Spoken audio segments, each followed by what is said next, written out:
سيدي سيدي سيدي سيدي سيدي سيدي سيدي سيدي الله فلا مضل له ومن يضلل فلا هادي له ونشهد أن لا إله إلا الله وحده لا شريك له ونشهد أن سيدنا وسندنا وحبيبنا وشفيعنا وإمامنا ومولانا إن الله محمدا عبده ورسوله صلى الله تبارك وتعالى عليه وعلى آله وأصحابه وأزواجه وذريته وبارك وسلم تسليما كثيرا كثيرا. أما بعد فأعوذ بالله من الشيطان الرجيم. بسم الله الرحمن الرحيم. من اهتدى فإنما يهتدي لنفسه ومن ضل فإنما يضل عليها ولا تزر وازرة وزر وما كنا معذبين حتى نبعث رسولا. وإذا أردنا أن نهلك قرية أمرنا متر فيها ففسقوا فيها فحق عليها القول فدمرناها تدميرا. وكم أهلكنا من القرون من بعد نوح وكفى بربك بذنوب عباده خبيرا بصيرا. من كان يريد العاجلة عجلنا له فيها ما نشاء لمن نريد ثم جعلنا له جهنم يصلاها مذموما مدحورا. ومن أراد الآخرة وسعى لها سعيها وهو مؤمن فأولئك كان سعيهم مشكورا. كلا نمد هؤلاء وهؤلاء من عطاء ربك وما كان عطاء ربك محظورا. صدق الله مولانا العلي العظيم.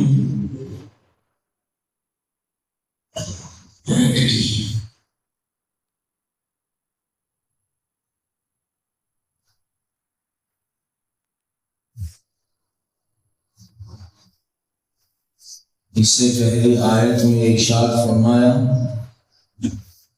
کہ ہم نے ہر ایک انسان کے نام اعمال کو اس کے گلے کا ہار بنا دیا ہے، یعنی اس کے ساتھ اس کو چمٹا دیا، وہ کبھی بھی اس سے الگ نہیں ہوتا۔ جہاں بھی انسان جاتا ہے وہ نام اعمال اس کے ساتھ رہتا ہے، دو فرشتے ساتھ میں رہتے ہیں اور وہ اس کے نام اعمال میں اس کے اعمال کو نوٹ کرتے رہتے ہیں، لکھتے رہتے ہیں۔ سیدھے ہاتھ والا یہ لکھتا ہے نیکیوں کو اور بائیں ہاتھ والا وہ برائیوں کو اور گناہوں کو لکھتا ہے۔ تو وہ ہر وقت میں وہ نام اعمال آدمی کے ساتھ رہتا ہے، کبھی بھی اس سے جدا نہیں ہوتا۔ یہی ہے مطلب گلے کا ہار بننے کا۔ قیامت کے دن اللہ تبارک و تعالی اس نام اعمال کو کسی کے سیدھے ہاتھ میں اور کسی کے بائیں ہاتھ میں دے گا، اور انسان اس کو خود پڑھے گا۔ اللہ تبارک و تعالی ارشاد فرمائے گا کہ خود اس کو پڑھو۔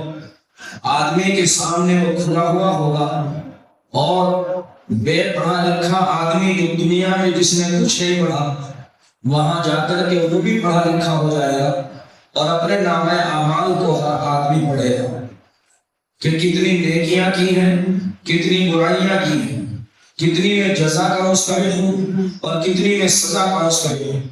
انسان گویا اپنے دل میں اس بات کا خود ہی فیصلہ کرے گا، اس کے بعد اللہ تبارک و تعالیٰ کا جیسا حکم ہوگا اس کے مطابق عمل ہوگا۔ اگر اللہ کا فضل شامل حال ہو گیا اور اللہ تبارک و تعالیٰ نے معاف فرما دیا تو بس اب اس کے وعدے نیارے ہو جائیں گے، وہ جنت میں پہنچ جائے گا، اللہ تعالیٰ کی رحمت اس کی شامل حال ہو جائے گی۔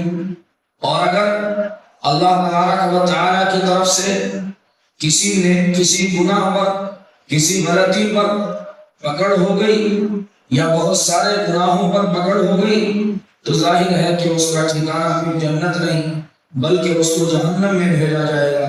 اگر ایمان پر خاتمہ ہوا ہے اور ایمان پر مرا ہے اور اللہ تبارک و تعالیٰ گناہوں کو اس کے معاف نہ کیا اللہ تبارک و تعالیٰ نے، تو گناہوں کو کی سزا کو بھگتنے کے لیے اور ان کو معاف کرانے اور ختم کرانے کے لیے اس کو دوزخ میں کچھ دن کے لیے لے جانا پڑے۔ اسی لیے فرمایا اقرأ کتابک کفی بنفسک اليوم علیک حسیبا، یہ پڑھ لے کتاب اپنی، تو ہی کافی ہے آج کے دن اپنا حساب لینے والا، تجھے خود پتا چل جائے گا کہ میں کتنی جزا اور سزا کا مستحق ہوں۔ من اهتدى فإنما يهتدي لنفسه ومن ضل فإنما يضل عليها ولا تزر وازرة وزر أخرى وما كنا معذبين حتى نبعث رسولا۔ فرمایا جو شخص راہ ہدایت کو اختیار کرتا ہے، صحیح راستے پر چلتا ہے اور نیکی والے راستے پر، سنت طریقے پر اور پیغمبر علیہ السلام کے بتائے ہوئے راستے پر چلتا ہے، فَإِنَّمَا يَهْتَدِي لِنَفْسِهِ، تو وہ اپنے ہی نفع کے لیے اس راستے کو اختیار کرتا ہے، اس میں کسی اور کا نفع نہیں ہے بلکہ خود آدمی کا نفع ہے۔ وَمَنْ ضَلَّ فَإِنَّمَا يَضِلُّ عَلَيْهَا، اور جو آدمی گمراہ ہوتا ہے، بہکاوے میں آ جاتا ہے، تو وہ اس کا نقصان اس گمراہی کا اور اس راستہ غلط راستے پر چلنے کا اور گناہوں والے راستے کا اس کا وبال اور اس کا نقصان خود آدمی کو ہوتا ہے، کسی دوسرے کو نہیں۔ تو صحیح راستہ اختیار کرتا ہے اس کا نفع بھی اپنے، غلط راستہ اختیار کرتا ہے اس کا نقصان بھی اپنے، کسی دوسرے کو نفع پہنچتا ہے نہ نقصان پہنچتا ہے۔ یہ نہیں ہے کہ آدمی جو ہے وہ صحیح راستے پر اگر چلے گا تو اس کا نفع ماں باپ کو پہنچے گا، اس کا نفع کسی اور مربی کو پہنچے گا، اس کا نفع کسی اور بڑے کو پہنچے گا۔ اولاد کو بہت مرتبہ ماں باپ صحیح راستے پر چلنے کے لیے کہتے ہیں لیکن اولاد الٹے راستے پر چل رہی ہے۔ غلط راستہ جلدی نظر آتا ہے، غلط مشورے جلدی قبول کرتا ہے، دوست و احباب کے غلط مشورے آدمی ان پر جلدی عمل کرتا ہے۔ ماں باپ صحیح بات کہتے ہیں، صحیح راستے پر چلاتے ہیں تو وہ آدمی اس کو اتنی جلدی قبول نہیں کرتا بلکہ اس کو دشمنی پر محمول کرتا اور جلدی سے اس کو قبول نہیں کرتا ہے آدمی۔ ایسا بہت مرتبہ دیکھنے میں آتا ہے کہ ماں باپ اولاد کو صحیح راستہ اختیار کرنے کو کہتے ہیں غلط راستے سے بچانے کی کوشش کرتے ہیں، صحیح بات بتلاتے ہیں تو اولاد کو غصہ آتا ہے، صحیح دھیان سے نہیں سنتا، بلکہ اس کو غلط رخ کے اوپر لے کر جاتا ہے۔ اور دوسرے لوگ غلط بات بتلاتے ہیں، غلط مشورہ دیتے ہیں، غلط راستے پر چلانے کی کوشش کرتے ہیں تو بہت جلدی آدمی اسے قبول کر لیتا ہے۔ حالانکہ صحیح راستے پر آدمی چلتا ہے اس کا نفع بھی اپنے کو ملتا ہے، غلط راستے پر چلتا ہے تو اس کا نقصان بھی اپنے کو ملے گا، کسی اور کو نہیں۔ سعادت مند آدمی کا یہ طریقہ ہوتا ہے، نیک بخت خوش نصیب آدمی کا یہ طریقہ ہوتا ہے کہ وہ صحیح مشورے کو، صحیح بات کو مانے، غلط راستے سے اپنے کو بچائے، اپنی عقل کو بھی استعمال کرے اور یہ سوچے اپنی عقل سے کہ مجھے اس راستے کے لیے ماں باپ، میرا مربی، میرا استاد، میرا بڑا مجھے کہہ رہا ہے، میرا ناصح مجھے کہہ رہا ہے، تو اپنی عقل سے آدمی سوچے کہ واقعی یہ راستہ مجھے کہاں لے جاتا ہے اور دوسرا راستہ مجھے کہاں لے جاتا ہے۔ دونوں شکلوں میں آدمی ہو، من اہتدی فانما یہتدی لنفسہ، جو کوئی صحیح راستے پر چلتا ہے تو وہ اپنے ہی نفع کے واسطے صحیح راستے پر چلتا ہے، ومن ضل فانما یضل علیہا، اور جو کوئی غلط راستے پر چلتا ہے تو وہ اپنے ہی نقصان کے لیے اور اپنے ہی برے کو غلط راستے پر چلتا ہے۔ ولا تزر وازرۃ وزر اخرى، اور کوئی آدمی کسی دوسرے کا بوجھ نہیں اٹھائے، گناہوں کا بوجھ، اپنے گناہوں کا بوجھ کوئی اور اٹھائے، کسی اور کا بوجھ ہم اٹھائیں، ایسا نہیں ہے۔ کوئی آدمی کسی کا بوجھ نہیں اٹھائے، نہ دنیا میں اٹھاتا ہے نہ قیامت کے دن اٹھاتا ہے۔ آدمی جیسا کرتا ہے ویسا کرتا ہے۔ حضرت مولانا عمر صاحب پالن پوری رحمہ اللہ فرمایا کرتے تھے، پڑھا کرتے تھے اپنی تقریر میں، جیسی کرنی ویسی بھرنی، نہ مانے تو کر کے دے، جنت بھی ہے دوزخ بھی ہے، نہ مانے تو مانے دے، یہ پڑھا کرتے تھے۔ تو آدمی صحیح راستے پر چلتا ہے، اس کا نقصان بھی، اس کا نفع بھی اپنے کو، اور غلط راستے پر چلتا ہے تو اس کا نقصان بھی اپنے کو ملتا ہے، دنیا میں بھی ملتا ہے، آخرت میں بھی ملتا ہے۔ اس لیے پہلا کام یہ ہے انسان کا کہ کسی بھی بات کو سن کر اپنی عقل پر بھی اس کو پرکھے، اور پرکھنے کے بعد سوچے کہ واقعتاً یہ راستہ صحیح بتلایا جا رہا ہے یا غلط بتلایا جا رہا ہے۔ اللہ تبارک و تعالیٰ نے عقل بھی استعمال کے لیے دی ہے۔ وَمَا كُنَّا مُعَذِّبِينَ حَتَّى نَبْعَثَ رَسُولًا، اور ہم عذاب نہیں دیتے کسی کو یہاں تک کہ ہم کوئی پیغمبر بھیج دیں۔ قوموں کو عذاب اس کے بعد ہی ملتا ہے، اس کے بعد ہی اس کے اوپر عذاب نازل ہوتا ہے جب اللہ تبارک و تعالیٰ کسی پیغمبر کو بھیج دے۔ ساری قوموں کا یہی حال ہوا ہے جن پر اللہ تبارک و تعالیٰ نے عذاب نازل فرمائے، ان سب کی جانب پہلے پیغمبر بھیجا گیا، اس پیغمبر نے ان کو صحیح بات بتلائی، ایک لمبے زمانے تک بتلاتے رہے، لمبے زمانے تک وہ اس کو جھٹلاتے رہے، تکلیف پہنچاتے رہے، نقصان پہنچاتے رہے، ڈھیرے پتھر مارتے رہے، ہنسی اڑاتے رہے، تالیاں بجاتے رہے، مذاق اڑاتے رہے، اور جب بات بالکل حد سے گزر گئی اور واقعتاً وہ راہ راست پر آنے والے نہیں ہوئے، تب اللہ تبارک و تعالیٰ نے ان کے اوپر عذاب نازل کیا اور رہتی دنیا تک کے لیے ان کو نشان عبرت بنا دیا اللہ تعالیٰ۔ قوم لوط آج بھی نشان عبرت ہے، آج بھی وہ عذاب کی جگہ ان کی موجود ہے، اور وہاں پر قوم لوط کے اوپر جہاں پر عذاب نازل ہوا، ایک تالاب سا، ایک سمندر سا بن گیا، پانی ہے وہاں پر، اور اس میں آج تک کوئی بھی جانور، کوئی بھی چیز زندہ نہیں رہتی اس پانی کے اندر۔ آج بھی اس عذاب کے آثار گویا بھی ہیں۔ قوم سمود، قوم عاد، ان کی بستیوں پر عذاب نازل ہوا تو آج بھی ویران پڑے ہوئے ہیں۔ پیغمبر علیہ السلام غزوہ تبوک میں جاتے ہوئے وہاں سے گزرے تو آپ صلی اللہ تعالی علیہ وسلم نے سر جھکا لیا اور کپڑا ڈال لیا، سواری کو تیز کر دیا، اور یہ فرمایا کہ کوئی یہاں سے پانی نہ لے۔ بعض لوگوں نے پانی وہاں سے لے لیا اس بستی سے، تو آپ صلی اللہ علیہ وسلم نے اس کو زمین پر گرا دیا اور فرما دیا کہ اس کو ریل دو، یہ پانی اس قابل نہیں ہے گویا کہ اس کو استعمال کیا جائے، یہ عذاب کی بستی کا قانون۔ تو پیغمبر علیہ السلام وہاں سے ڈرتے ہوئے گزرے اور وہاں سے کپڑا ڈال کر چہرے پر تیزی کے ساتھ گزر گئے تاکہ یہاں کا عذاب کے گویا ہمارے اوپر بھی کہیں نہ پڑ جائے۔ ڈرتے ہوئے آپ صلی اللہ تعالی علیہ وسلم اس سے گئے تو فرمایا وما كنا معذبين حتى نبعث رسولا، اور ہم عذاب نازل نہیں کرتے کسی پر جب تک کہ ہم کوئی رسول نہ بھیج دیں۔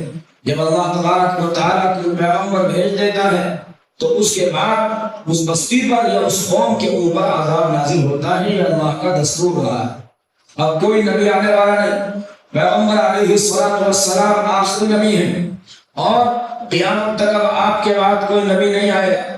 آپ خاتم النبیین ہیں، آپ آخری نبی ہیں، اور جن لوگوں نے نبی کریم صلی اللہ علیہ وسلم کے بعد نبوت کا دعویٰ کیا وہ جھوٹے ہیں، جن کی پیشین گوئی خود آپ نے فرمائی، اور یہ بھی فرمایا کہ میں آخری نبی ہوں، میرے بعد کوئی نبی آنے والا نہیں۔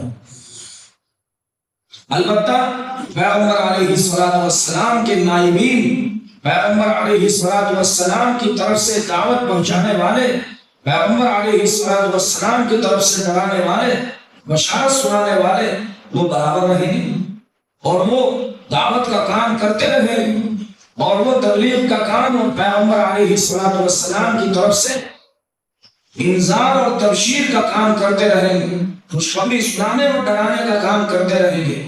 اسی لیے نبی کریم علیہ السلام کے بعد یہ قاعدہ نہیں ہے کہ آپ کے ہر قوم کی جانب پیغمبر بھیجا جائے، بلکہ آپ آخری نبی ہیں، بس آپ کی دعوت کا پہنچنا ان کے لیے ضروری ہے کہ ان تک آپ صلی اللہ تعالیٰ علیہ وسلم کی دعوت پہنچے۔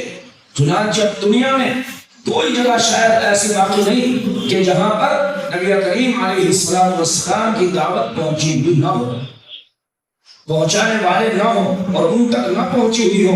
نبی کریم علیہ السلام کی دعوت پہنچ گئی، بس یہ ایسا ہے جیسے پیغمبر ان کی جانب پہنچ گیا، یہ اس کے مانند ہے۔ اب دو باتیں ہیں، ایک تو ہے توحید، اللہ تبارک و تعالیٰ کو ماننا، اللہ کو ایک ماننا۔ یہ تو اپنی عقل سے ہر ایک انسان کے ذمہ ضروری ہے۔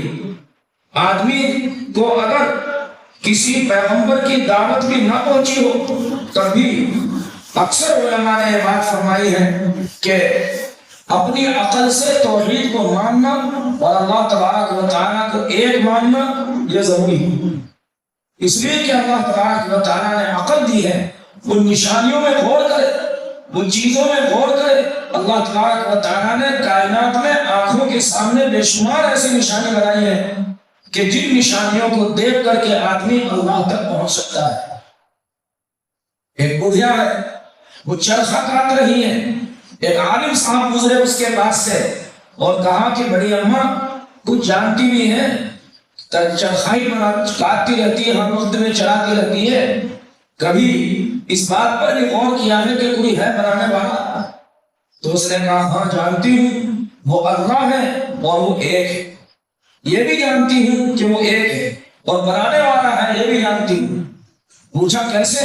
کہ اسی چرخے سے جانتی ہوں، اس چرخے کو میں چلاتی ہوں تو چلتا ہے اور انگلی ہٹا لیتی ہوں تو بند ہو جاتا ہے۔ اسے میں سمجھ گئی کہ کائنات اتنی بڑی، جب یہ معمولی سا چرخا کسی کے چلائے نہیں چلتا تو ظاہر ہے کہ اتنی بڑی کائنات یہ بغیر کسی کی چلائے کیسے چل سکتی ہے؟ اور اگر اس چرخے کے چلانے والے دو ہوں، ایک ادھر کو چلائے ایک ادھر کو چلائے تو چرخا نہیں چل پائے گا، یہ ٹوٹ جائے گا۔ اسی طرح سے اس کائنات کو اگر چلانے والے دو ہوتے تو بھی یہ کائنات درہم برہم ہو جاتی، ٹوٹ پھوٹ جاتی۔ اسی چرخے سے میں سمجھ گئی کہ اللہ تبارک و تعالیٰ ہے اور وہ ایک ہے۔ اللہ تبارک و تعالیٰ نے کیسی عقل اس کو عطا فرمائی؟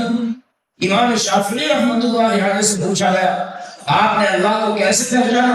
فرمایا شہتوت کے پتے سے، ایک پھلدار درخت ہوتا ہے شہتوت کا درخت، کہ اس کے پتے سے پہچانا کہ اس کو ریشم کا کیڑا کھاتا ہے تو ریشم بنتا ہے، بھینس کھاتی ہے، گائے کھاتی ہے، گوبر بنتا ہے، اور اسی طرح سے اونٹ اور بکری کھاتی ہیں تو اس میگنی بنتی ہے، ہرن کھاتا ہے تو مشک کا نافہ بنتا ہے۔ تو چیز ایک ہے، چیزیں مختلف بنتی ہیں، کہیں ہرن کے اندر جا رہا ہے تو مشک کا نافہ تیار ہو رہا ہے، اور بکری کے پیٹ میں جا رہا ہے تو میگنی تیار ہوتی ہے، گائے کے پیٹ میں جاتا ہے تو گوبر تیار ہوتا ہے، ریشم کے کیڑے کے پیٹ میں جا رہا ہے تو ریشم بنتا ہے۔ چیز ایک ہے، بنانے والا کون ہے؟ تو اس سے میں سمجھ گیا کہ اللہ تبارک و تعالیٰ کی ذات ہے اور وہ ہے بنانے والی ان چیزوں کو، ورنہ تو اللہ کے علاوہ کوئی ایسی طاقت نہیں کہ جو ایک چیز سے مختلف چیزیں بنا دے۔ آپ نے دیکھا ہوگا ایک ایک پھلواری کے درخت پر بعض مرتبہ چھوٹا سا پودا ہوتا ہے، لیکن ایک پانی سے اس کو سیراب کیا جاتا ہے، ایک مٹی ہوتی ہے اس کے نیچے ایک قسم کی، مگر اس کے اوپر جو پتے آتے ہیں ان میں دسیوں رنگ کے پتے ہوتے ہیں، اسی لیے ان کو پھلواری کی جگہ رکھا جاتا ہے کیونکہ وہ خوبصورت معلوم ہوتے ہیں۔ تو یہ ایک درخت کے اوپر مختلف رنگ کے پتے، مختلف رنگ کے پھول بھی مختلف رنگ کے آ جاتے ہیں، یہ بنانے والی ذات کون ہے؟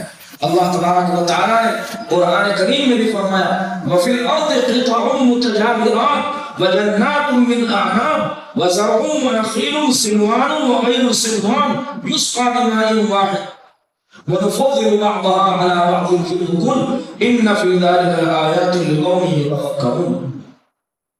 فرمایا اللہ تبارک و تعالیٰ نے کہ زمین کے مختلف ٹکڑے ہیں، پاس پاس متجاورات، قریب قریب ہیں، پاس پاس ہیں، ایک پانی سے ان کو سیراب کیا جاتا ہے، الگ الگ پانی نہیں ہے، اس کے باوجود اللہ تبارک و تعالیٰ کسی زمین میں کھیتی ہوتی ہے، کسی زمین میں نہیں ہوتی، کسی زمین میں کوئی چیز پیدا ہوتی ہے، کسی زمین میں کوئی چیز پیدا ہوتی ہے، حالانکہ زمین کے وہ ٹکڑے پاس پاس باغات ہوتے ہیں، مختلف قسم کے پھل، مختلف قسم کے درخت ہوتے ہیں، کسی باغ میں پھل زیادہ آتا ہے، کسی میں کم آتا ہے، کسی درخت پر نہیں آتا، کسی درخت پر آتا ہے، حالانکہ درخت ایک ہی قسم کے ہیں۔ آم کے درخت ہم دیکھتے ہیں ہر سال آم کے موسم میں ہماری طرف آم کے بہت باغات ہیں، تو آم کے باغات میں جا کر دیکھتے ہیں بعض درختوں پر بالکل نام کو پھل نہیں، اور بعض درختوں پر بہت زیادہ پھل لگے ہوئے ہیں، بعضوں کے اوپر کم ہے، بعضوں کے اوپر کچھ نہیں ہے۔ یہ بنانے والی ذات کون ہے؟ آدمی اگر غور کرے، اپنی عقل سے سوچے، اپنی عقل کو استعمال کرے، ان نشانیوں میں غور کرے، اللہ نے یہ نشانیاں اسی لیے بنائی۔ چاند، تارے کیسے عجیب و غریب، سورج ہے، زمین سے کہا جاتا ہے کہ 13 لاکھ گنا بڑا ہے، اتنا بڑا نظر آتا ہے، لیکن بعض ستارے کتابوں میں لکھا ہے باریک باریک نظر آتے ہیں بالکل، مگر سورج سے کروڑوں گنا بڑے، کروڑوں گنا بڑے۔ کون ذات ہے کہ جس نے ان سب کو تھام رکھا ہے؟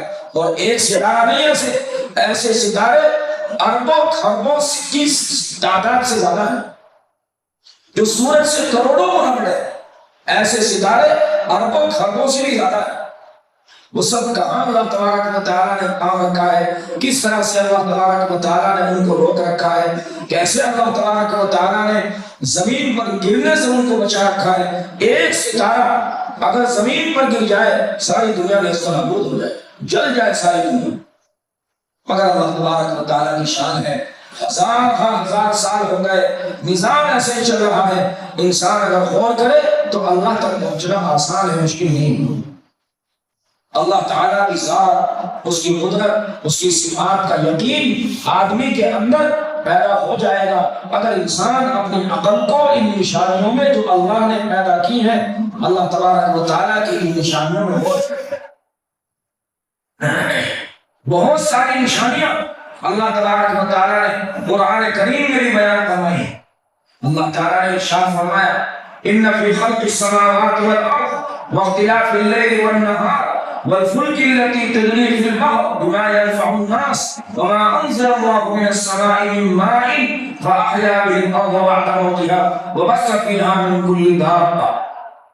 یہ تمام چیزیں آسمان و زمین کے پیدا کرنے میں، رات اور دن کے آنے جانے میں، کشتیاں آدمی کو لے کر سفر کرتی ہیں، بوجھ اپنا ان کے اوپر لاتا ہے، اتنا سارا بوجھ، کئی ٹرک اس کے اندر جو ہے 20 ٹرک آ جائیں، اتنا بڑا جہاز، اتنا ساز و سامان، اتنے آدمی اس کے اندر سوار ہوتے ہیں، اور وہ سمندر میں آرام کے ساتھ منزل وصول کر چلا جاتا ہے۔ کون ہے کہ جو اس کو تھام رکھا ہے، جو پانی میں ڈوبنے سے اس کو بچا رکھا ہے؟ اللہ تبارک و تعالیٰ کی ذات ہے۔ اتنا بڑا جہاز ہوتا ہے، 500 آدمیوں کا جہاز، اور اس سے زیادہ کا جہاز، اس سے کم کا جہاز، ان کا سارا سامان، بہت زیادہ سارا سامان، اور ہوا میں اڑ رہا ہے، اطمینان سے اڑ جاتا ہے، اطمینان سے اتر جاتا ہے۔ یہ اللہ تبارک و تعالیٰ کی کاریگری کیا ہے؟ یہ عقل انسان کو کس نے دی؟ اللہ تبارک و تعالیٰ نے دی۔ تو انسان اگر ان تمام نشانیوں میں غور و فکر کرے تو اللہ تک پہنچنا مشکل نہیں، اللہ تک پہنچنا آسان ہے۔ اس لیے میں عرض کر رہا تھا کہ توحید ایسی چیز ہے، اللہ تبارک و تعالیٰ کا ایک ماننا، اللہ کی ذات پر یقین، اللہ کی صفات پر یقین، یہ ایسی چیز ہے کہ جو انسان کے عقل کے ذمہ ہے۔ عقل کے اعتبار سے اللہ تبارک و تعالیٰ نے انسان کو مکلف بنایا ہے، اس لیے انسان کو عقل دی ہے اللہ تبارک و تعالیٰ نے، سمجھ دی ہے اللہ تبارک و تعالیٰ نے، تاکہ اس عقل سے غور کر کے انسان جو ہے وہ اللہ تک پہنچ سکے۔ ہاں البتہ اگر کسی انسان تک دعوت نہیں پہنچے پیغمبروں کی، تو میں کہہ رہا ہوں کہ اپنی عقل سے توحید کو ماننا ضروری ہے، البتہ جو دوسرے گناہ ہیں یا دوسرے فرائض ہیں ان کے چھوڑنے پر اور گناہوں کے کرنے پر اس شخص کو سزا نہیں ملے گی کہ جس تک انبیاء کرام علیہم السلام کی دعوت نہیں پہنچی۔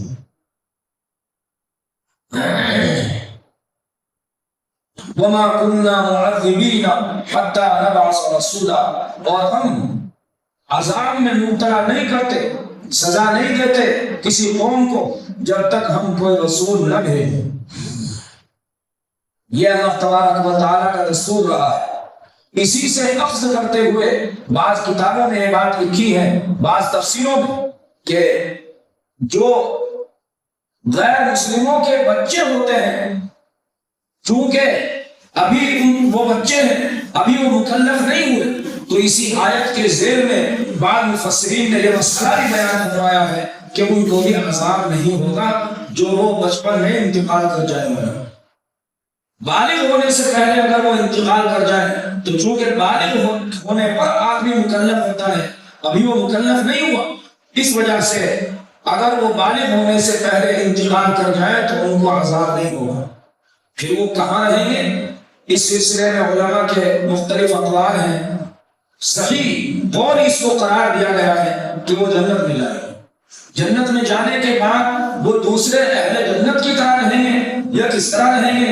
بعضوں نے کہا ہے کہ دوسرے اہل جنت کی طرح رہیں گے، بعضوں نے کہا ہے اہل جنت کے خدام ہوں گے، اللہ جانتا ہے، مگر بہرحال صحیح بات یہ بات کہی گئی ہے کہ وہ جنت والوں میں شمار ہے۔ وَإِذَا أَرَدْنَا قَرْيَةً أَمَرْنَا مُتْرَفِيهَا فَفَسَقُوا فِيهَا فَحَقَّ عَلَيْهَا الْقَوْلُ فَدَمَّرْنَاهَا تَدْمِيرًا، اور جب ہم نے چاہا کہ غارت کرے کسی بستی، جب ہم اس بات کا ارادہ کرتے ہیں کہ کسی بستی کو ہم ہلاک کریں تو کیا کرتے ہیں؟ اس کے خوشعیش لوگوں کو ہم حکم دیتے ہیں، پھر وہ اس میں نافرمانی کرنے لگتے ہیں، پھر ان کے اوپر قول ثابت ہو جاتا ہے، فَدَمَّرْنَاهَا تَدْمِيرًا، پھر ہم ان کے اوپر عذاب نازل کر کے ان کو بالکل نیست نابود کر دیتے ہیں۔ فَدَمَّرْنَاهَا تَدْمِيرًا، ہم ان کو اکھاڑ پھینکتے ہیں، ہم ان کو نیست نابود کر دیتے ہیں، ان کے اوپر عذاب کی بات ثابت ہو جاتی ہے کہ یہ عذاب کے مستحق ہیں، اس لیے کہ وہ خوش عیش لوگ، وہ عیش پرست، وہ مالدار لوگ مستیوں میں اور لذتوں میں منہمر ہو کر اللہ کو بھول جاتے ہیں، اللہ تعالیٰ سے دور ہو جاتے ہیں، اپنی لذتوں میں مست ہو جاتے ہیں، نافرمانی پر اتر آتے ہیں، تو اللہ تبارک و تعالیٰ ان کے اوپر عذاب نازل کر دیتے ہیں۔ اس سے پتہ چلا کہ قوم میں مالداروں کی کثرت یہ اس وقت میں صحیح ہے جب شکر گزاری ہے. اگر شکر گزاری نہیں ہے بلکہ لذتوں میں آدمی مست ہے، لذتوں میں منہمک ہے، شیطانی راستے پر چل رہا ہے، صحیح راستے پر نہیں چل رہے مالدار لوگ، تو جو غریب طبقہ ہوتا ہے وہ بھی اپنے مالداروں کے نقش قدم پر چلا کرتا ہے تو وہ سب کے سب فرقوں کے اوپر عذاب نازل ہو جاتا ہے. تو یہ ایک شکل بتائی اللہ تبارک و تعالیٰ نے کہ جب ہم کسی بستی کو ہلاک کرنے کا ارادہ کریں تو یہ ہوتا ہے اس میں کہ مالدار لوگ وہ اللہ تبارک و تعالیٰ کی نافرمانی پر اتارتے ہیں، لذتوں میں منہمک ہو کر خدا سے دور ہو جاتے ہیں، نافرمانیوں پر آ جاتے ہیں، بدکاریوں پر اتارتے ہیں، اپنے مال کو غلط راستے میں خرچ کرتے ہیں، اپنے مال کو اپنی لذتوں اور اپنی نافرمانیوں اور اپنی بدکاریوں میں خرچ کرتے ہیں تو اللہ تبارک و تعالیٰ ان کے اوپر عذاب نازل کر دیتا ہے. عذاب سے بچنے کا گویا مالداروں کا اور اس بستی کا جس میں مالداروں کی کثرت ہو یہی ہے کہ وہ شکر گزاری والی زندگی اختیار کریں، مال کو اللہ کے راستے میں اور اپنی زندگی کا ایک نظام بنا کر اللہ تبارک و تعالیٰ کے حکم کے مطابق چلے تو اللہ تبارک و تعالیٰ ان کے اوپر وہ نعمتیں باقاعدہ ان میں اضافہ بھی کرے گا، برقرار رکھنے کے ساتھ ساتھ اضافہ بھی ہوگا اور اس کے اوپر بھی عذاب نازل نہیں ہوگا.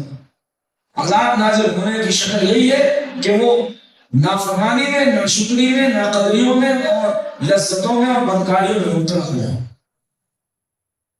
وہی اس آیت میں اللہ تبارک و تعالیٰ نے ارشاد فرمایا وَكَمْ أَهْلَكْنَا مِنَ الْقُرُونِ مِن بَعْدِ نُوحٍ وَكَفَىٰ بِرَبِّكَ بِذُنُوبِ عِبَادِهِ خَبِيرًا بَصِيرًا. اور ہم نے حضرت نوح علیہ السلام کے بعد بہت ساری بستیوں کو غارت کر دیا، ہلاک کر دیا. وَكَفَىٰ بِرَبِّكَ بِذُنُوبِ عِبَادِهِ خَبِيرًا بَصِيرًا. اور کافی ہے تیرا رب اپنے بندوں کے گناہوں کو جاننے والا، دیکھنے والا.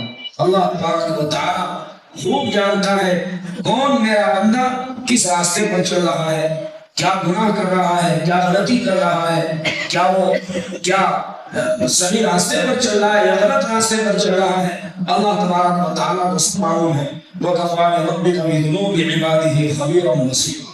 انسان کیسا بھی دعویٰ کرے کہ میں تو صحیح راستے پر چل رہا ہوں، میں تو غلط نہیں چل رہا ہوں، مگر اللہ تبارک و تعالیٰ کو سب معلوم ہے، اسے معلوم ہے کہ کون گناہوں والا راستہ اختیار کر رہا ہے اور کون صحیح راستہ اختیار کر رہا ہے. من كان يريد العاجلة عجلنا له فيها ما نشاء لمن نريد ثم جعلنا له جهنم يصلاها مذموما مدحورا. جو کوئی چاہتا ہو جلدی کا گھر، مراد اس سے دنیاوی نعمتیں، صرف آخرت کی نعمتوں کو چھوڑ کر صرف نقد اور دنیا کی نعمتوں میں منہمک ہونا چاہتا ہے، بس اسے دنیا کی لذتیں چاہیے، بس اس کے علاوہ نہیں. اسی بات کو اللہ تعالیٰ نے جو دعا روزانہ ہم پڑھتے ہیں اس میں بھی بیان فرمایا ہے ربنا آتنا فی الدنیا حسنہ وفی الآخرۃ حسنہ. اللہ تعالیٰ نے ارشاد فرمایا اور یہ دعا سکھائی ہے باقاعدہ بندوں کو، اے ہمارے رب ہمیں دنیا میں بھی بھلائی دے اور آخرت میں بھی بھلائی دے. دنیا میں بھی نعمتوں سے نواز، آخرت میں بھی نعمتوں سے نوازی. صرف دنیا کی بھلائی نہیں مانگی گئی بلکہ دنیا کی بھلائی پر ایک طرح سے اللہ تبارک و تعالیٰ نے وعید بیان فرمائی ہے. وَمِنْهُمْ مَنْ يَقُولُ رَبَّنَا آتِنَا فِي الدُّنْيَا حَسَنَةً وَمَا لَهُ فِي الْآخِرَةِ مِنْ خَلَاقٍ. بعض لوگ ایسے ہیں جو یوں کہتے ہیں کہ اے ہمارے رب ہمیں دنیا میں نعمتیں دے، دنیا میں بھلائی دے. فرمایا اللہ تعالیٰ نے آخرت میں اس کا کوئی حصہ نہیں. تو یہ ایک طرح سے اللہ تعالیٰ نے وعید بیان فرمائی کہ دنیا کی نعمتیں مانگنے والے، دنیا کی بھلائی مانگنے والے، اللہ تبارک و تعالیٰ دنیا میں ساری نعمتیں جتنی وہ مانگتا ہے سب نہیں دیتا ہے بلکہ فرمایا عجلنا له فیہا ما نشاء لمن نرید. ہم دنیا کی نعمتوں میں سے اس کو جو چاہتے ہیں دیتے ہیں، جس کو چاہتے ہیں دیتے ہیں. سب کو نہیں ملتی اور ساری نعمتیں نہیں ملتی بلکہ کچھ ملتی ہیں. تو دنیا کی نعمتیں صرف مانگتا ہے، دنیا کی نعمتیں چاہتا ہے، نقد نعمت بس، آخرت سے اسے کوئی پرواہ نہیں. فرمایا من کان یرید العاجلۃ عجلنا له فیہا ما نشاء لمن نرید، جو کوئی چاہتا ہو پہلا گھر، جلدی کا گھر، جلدی کی نعمت جلد دے دیتے ہیں ہم اس کو دنیا میں جتنا چاہیں جس کو چاہیں. ثم جعلنا له جہنم، پھر اللہ تبارک و تعالیٰ فرماتا ہے کہ پھر ہم نے اس کے لیے جہنم تیار کر رکھی ہے. یصلاھا مذموما مدحورا، وہ اس میں داخل ہوگا بدحال ہو کر اور دھتکارا ہوا ہوگا، اس کو دھتکارا جائے گا، بدحال بنا دیا جائے گا اور وہ جہنم میں جائے گا. جو آدمی صرف دنیا کی نعمت چاہتا ہے، دنیا کی بھلائی چاہتا ہے، آخرت کی جانب اس کا کوئی دھیان نہیں. نبی کریم علیہ الصلوۃ والسلام نے ارشاد فرمایا ہے من کان ہمہ، جس شخص کی ساری فکر دنیا کی فکر ہو، محمد دنیا، جس شخص کی ساری فکر دنیا کی فکر ہو، آخرت کی جانب اس کی فکر چلتی ہے، آخرت کے لیے اس کی عقل استعمال ہوتی ہے، آخرت کی طرف اس کا کوئی دھیان نہیں، ساری فکر دنیا کے لیے، ساری تدبیر دنیا کے لیے.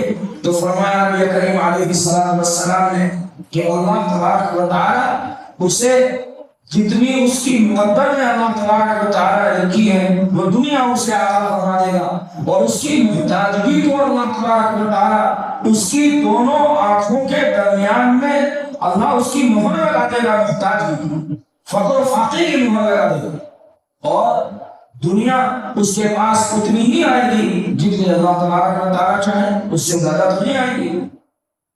اور فرمایا جس کی پوری فکر آخرت کی فکر ہو تو اللہ تبارک و تعالی دنیا کے کام بھی اس کے بنا دیتے ہیں، اللہ تعالی محتاجگی کو دور کر دیتا ہے، اور اللہ تبارک و تعالی فقر و فاقے کو اس سے دور بنا دیتا ہے. جس کی فکر پوری کی پوری آخرت کے لیے ہو، دنیا کے لیے ساری فکریں نہ ہو، دنیا کی فکریں صرف بقدر ضرورت، ورنہ ساری فکر اس کی آخرت کی ہو کہ آخرت میری کسی طرح سے ہو جائے، آخرت میری اچھی ہو جائے، آخرت میں نعمتوں سے اللہ تعالیٰ مجھے نواز دے، اپنی خوشنودی اپنی رضا مجھے عطا فرما دے. تو آخرت کے لیے فکر یہ بڑی چیز ہے، اور انسان کو اس بات کی فکر رکھنی چاہیے اور ہمیشہ اس بات کا فکر مت رکھنا چاہیے کہ اس کی آخرت درست ہو. تو اللہ تبارک و تعالیٰ اس کی دنیا بھی درست کر دیتا ہے اور آخرت بھی درست کر دیتا ہے. ثم جعلنا له جہنم، پھر ہم نے اس کے لیے جہنم کو بنا رکھا ہے. یصلاھا مذموما مدحورا، وہ اس میں داخل ہوگا بدحال ہو کر، دھتکارا ہوا ہوگا. یہ تو دنیا کی نعمت جلدی چڑھنے کا نتیجہ ہے، اور جو شخص آخرت کا قائل ہے اس کے بارے میں اگلی آیت میں آ رہا ہے. اللہ تبارک و تعالی سب کو عمل کرنے کی توفیق نصیب فرمائے، فکر آخرت نصیب فرمائے. اللہ تبارک و تعالی ہم سب کو اپنی نعمتوں کی قدر دانے کی توفیق عطا فرمائے.